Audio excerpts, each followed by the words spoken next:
अस्सलाम वालेकुम दोस्तों, उम्मीद है कि आप लोग खैरियत से हैं, ठीक हैं। ईद ख़त्म हो गई, रमज़ान शरीफ ख़त्म हो गई और वो तमाम वादे पूरे करने का वक़्त आ गया है, जो लोगों को गोलियाँ दी जा रही थी या वादे किए जा रहे थे कि रोज़ियाँ तो बाद, ईद तो बाद, तमाम काम वो करने पड़ेंगे। चाहे किसी से लेने हैं, चाहे किसी को देने हैं, चाहे किसी की मदद करने के लिए वादा किया गया था या कुछ भी है। तो तैयार हो जाएँ, वादे अपने पूरे करने के लिए। ईद की छुट्टियाँ ख़त्म हो गई हैं और रूटीन की दोबारा लाइफ शुरू हो गई है। इससे पहले कि वीलॉग शुरू करें, चैनल को सब्सक्राइब ज़रूर कर दें, बेल आइकन को भी प्रेस कर दें और वीलॉग को जो व्हाट्सएप ग्रुप है उनमें शेयर करके इस पे कमेंट्स और लाइक ज़रूर कर दें। धमाकेदार खबर ये है कि इस्लामाबाद से हथियार डालने की खबरें आ रही हैं कि तमाम कोशिशों और भाग-दौड़ के बाद किसी ने पार्लियामेंट, जो कि सुप्रीम है, इसके सामने हथियार डालने शुरू कर दिए हैं। ये बात मैंने क्यों की है कि हथियार डालने शुरू कर दिए हैं? कल परसों के वीलॉग में इस्लामाबाद से सीनियर सहाफ़ी असद तूर ने कहा था कि चीफ जस्टिस साहब जो हैं वो खुद चीफ ऑफ आर्मी स्टाफ को मिलने के लिए ज़ाहिर है उनके डेरे पर गए। तो वहां पर जाके उन्होंने बहुत ज्यादा शिकायतें लगाई हुकूमत की और ये कहा कि आप हमारी कोई मदद नहीं कर रहे और हुकूमत को खींच नहीं रहे। हुकूमत को आप खींचें क्योंकि हुकूमत वो नहीं कर रही जो कि हम कह रहे हैं। और बहुत ज्यादा उन्होंने, अब जाहिर है कि लंबी और तवील मुलाकात थी, उसमें सिवाय इसके और तो कोई बात नहीं हुई होगी। चीफ जस्टिस ने बॉर्डरों पर लड़ने वाली फौजों का हौसला तो बुलंद करना नहीं था, ना ही उन्होंने वहां पर कुछ कमांडोज को ट्रेनिंग देनी थी। और इसी तरह जो चीफ ऑफ आर्मी स्टाफ थे उन्होंने भी कोई मतलब के केसों के मुतल्लिक तो उनसे बात करनी नहीं थी कि किसका केस लगा हुआ है, क्यों जल्दी मसले हल नहीं हो रहे। और आपकी अदालतों में लाखों की तादाद में केस पड़े हैं और आप उनकी सुनवाई के बजाय एक बेतुके और बेढंगे से, मतलब बहुत सारी चीजें तो डिस्कस हुई होंगी और उसमें तो, और उस मुलाकात में क्या हुई होगी। और जब वहां से किसी किस्म का कोई हौसला अफजा जवाब नहीं मिला तो फिर क्या बचता है बंदयाल साहब के पास? बंदयाल साहब ने कुड़ियां भी ट्राइयां कर ली हैं, मतलब कुड़ियां ट्राइयां करने मरा दिया कि उनका भी प्रेशर मतलब डला उन पर। बच्चे जो हैं वो व्हाट्सएप ग्रुप में जो कर रहे हैं वो भी आपके सामने है। सास तक मैदान में आ गई और बड़ी दुखी हैं, बड़ी बल्कि मैं भी एक वीलॉग देख रहा था कि जिसमें वो काशिफ बास साहब दलाइल दे रहे थे कि दो घरेलू खतून बातें कर रही हैं तो इससे आपको क्या तकलीफ है? इससे वही तकलीफ है जो आपकी बेगम ने मलक रियाज के साथ बैठ के किया था, वही तकलीफ है हमें।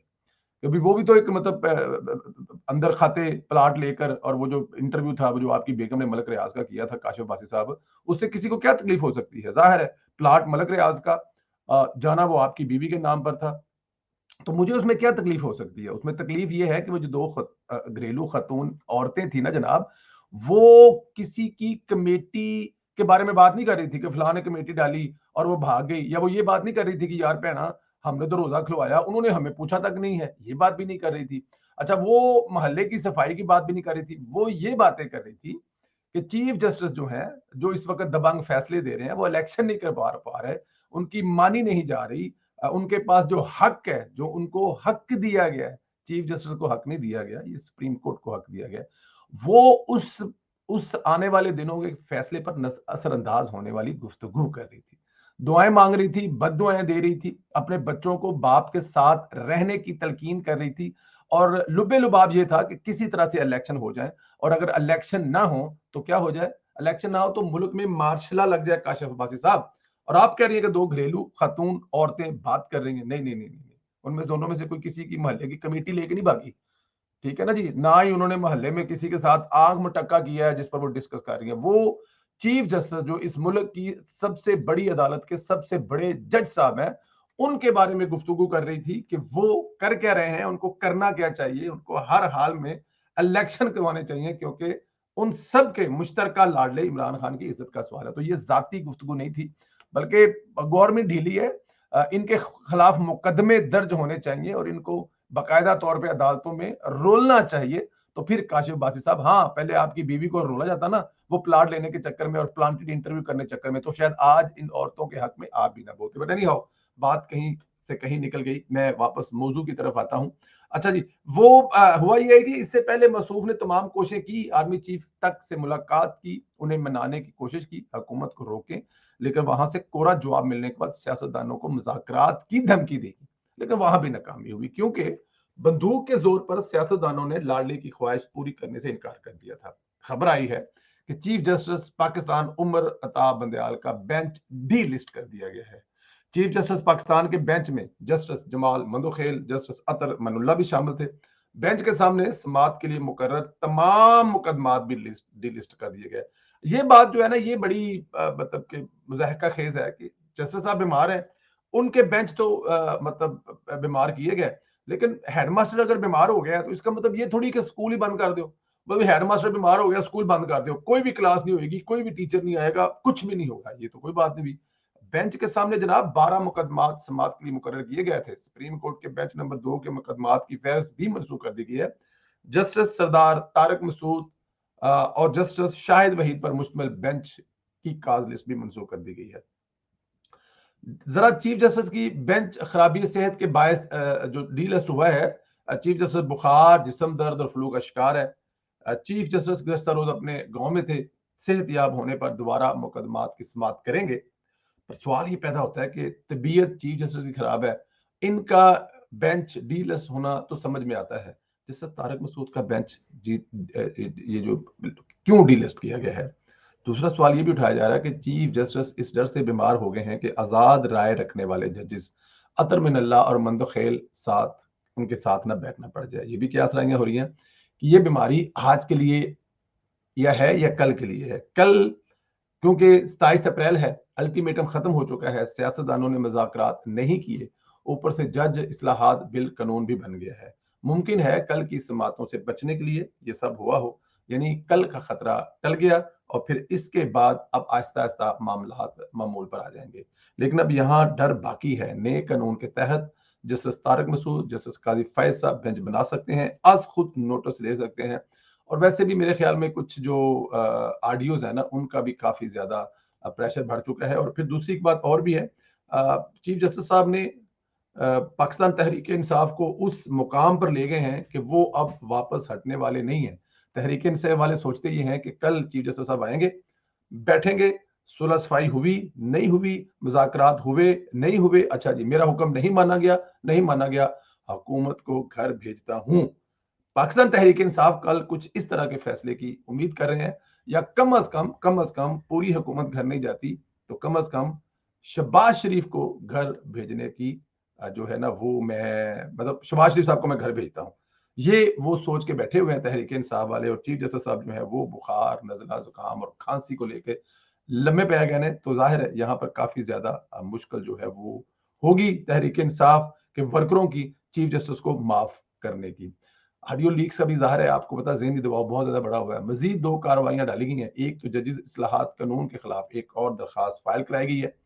दूसरी दरखास्त पीटीआई ने दोनों निगरान हुकूमतों के खिलाफ फाइल की है। नए कानून के खिलाफ पहली दरखास्त भी यूं ही नामलूम शख्स की तरफ से अचानक आई, इस पर बेंच बनाकर मुअत्तल कर दिया गया कि अब भी वैसी ही कार्रवाई डालने की तैयारी हो रही है। इसके अलावा निगरान हुकूमतों के खिलाफ पीटीआई की दरखास्त को भी जवाब बनाया जा सकता है। देखें, अब निगरान हुकूमतों की मुद्दत खत्म हो गई है, इसलिए इलेक्शन कराना जरूरी है। इधर वफाकी कबीना का अहम तरीन इजलास जारी है। अजलास में बहुत से अहम मामलात जेर गौर है। ये एक अजलास भी कुछ लोगों की तबीयत की खराबी का बायस बना हुआ है। कबीना के अजलास से कबल इत्तेहादियों का अहम तरीन इजलास हुआ है। इत्तेहादियों ने चाचू को डट जाने का मशवरा दिया है। मौलाना फजल रहमान साहब अपने मौक़िफ़ पर डटे हुए हैं और भरपूर मुज़ाहमत कर रहे हैं। इत्तेहादियों के इजलास में इमरान खान से मुज़ाकरात पर कुछ बहस हुई, लेकिन अभी तक कुछ फाइनल नहीं हुआ। अच्छा, ये इत्तेहादी जो है वो कह रहे हैं जी कि हर हाल में डटे रहना चाहिए, पीछे हटने की जरूरत नहीं है, क्योंकि इस दोनों सूरत में आप कामयाब हैं। चीफ जस्टिस साहब जो है वो अपने इस जो उन्होंने एक जिद पकड़ी हुई, इससे पीछे हट जाए तो आपकी आपके वोटरों में कामयाबी होगी। आप मुल्क के मफाद की जो लड़ रहे हैं उसमें मुल्क की जीत होगी, मुल्क के मफाद की जीत होगी। और प्लस पाकिस्तान तहरीक इंसाफ जो वो डीमोरलाइज होगी, उनको ये उनकी एक तरह की शिकस्त होगी। और दूसरा, अगर चीफ जस्टिस साहब कोई ऐसा गैर कानूनी काम करते हैं जिसके बदले में आपको घर जाना पड़ता है, तो ये भी आपके फायदे में इसलिए जाएगा क्योंकि आप सियासी शहीद बनकर अदालतों से बाहर आएंगे। और फिर पाकिस्तान मुस्लिम लीग वो नजरिया लेकर चलेगी कि छठ गल्ला दो। फिर मौलाना फजल रहमान अकेले नहीं होंगे, उनके साथ नून लीग भी मिल जाएगी, मरियम नवाज को मौका मिल जाएगा, और नवाज शरीफ साहब जो है शायद जिनको थोड़ी बहुत आस उम्मीद पैदा हुई थी कि थोड़े से हालात बेहतर होंगे, उनको भी मौका मिल जाएगा। फिर वो रगड़ा लगाएंगे कि इमरान खान तो क्या, पता नहीं, मेरे ख्याल में उनके सामने कोई भी नहीं टिकेगा। ये मशवरा दिया गया है और मेरे ख्याल में इसको मानना चाहिए। मुतनाज़ा ट्वीट करने पर अली अमीन गंडापुर के खिलाफ एक और मुकदमा दर्ज कर लिया गया है। मुकदमा थरपारकर में दर्ज हुआ है। FIR के मुताबिक अली अमीन गंडापुर ने बजरिया ट्वीट अदम इस्तेहकाम पैदा करने की कोशिश की है। अली अमीन गंडापुर ने ट्वीट में पाकिस्तानी मईशत को नुकसान पहुंचाने की कोशिश की है। अली अमीन गंडापुर सिंध पुलिस की हिरासत में है और जिस्मानी रिमांड पर है। ये अली अमीन गंडापुर जैसे जो है ना, कम से कम 6 महीने अंदर रहने चाहिए, मिसाल बन जाएंगे दूसरों के लिए। सर ये ऐसे हो नहीं सकता ना कि आप एक मुल्क में रह रहे हैं और उस मुल्क के फौज को, उस मुल्क की इंतजामिया को, उस मुल्क की हुकूमत को आप जिस किस्म की ट्वीट कर रहे हैं, जिस किस्म की धमकियां दे रहे हैं, ये कह रहे हैं कि अगर ये किया गया तो पाकिस्तान नहीं चलेगा। मतलब अब खुदा ना करे, पता नहीं कितने सख्त किस्म की जो बातें उन्होंने की हैं, लेकिन ये हुकूमत का थोड़ा सा नरम रवैया था जिसकी वजह से वो बाहर घूम रहे हैं, वरना ऐसा होना नहीं चाहिए। और ये खाली अली अमीन गंडापुर नहीं है, इसके अलावा और भी 2-4 बचे चुंगड़े हैं जिनका इलाज काफी हद तक हो गया है। काफी हद तक अगर देखा जाए तो पाकिस्तान तहरीक इंसाफ का सोशल मीडिया अब थोड़ा सा नरम पड़ गया है, लेकिन मजीद नरम करने की जरूरत है। चैनल को सब्सक्राइब जरूर करें, लाइक और कमेंट हमेशा करें, अपनी जो राय है उसका इजहार जरूर किया करें ताकि हम देख सकें कि कहां पर मजीद अपने आप को बेहतर करने की जरूरत है। अपना ख्याल रखें, अगले वीडियो तक इजाजत दें, इंशाल्लाह ताला मुलाकात होगी। खुदा हाफिज।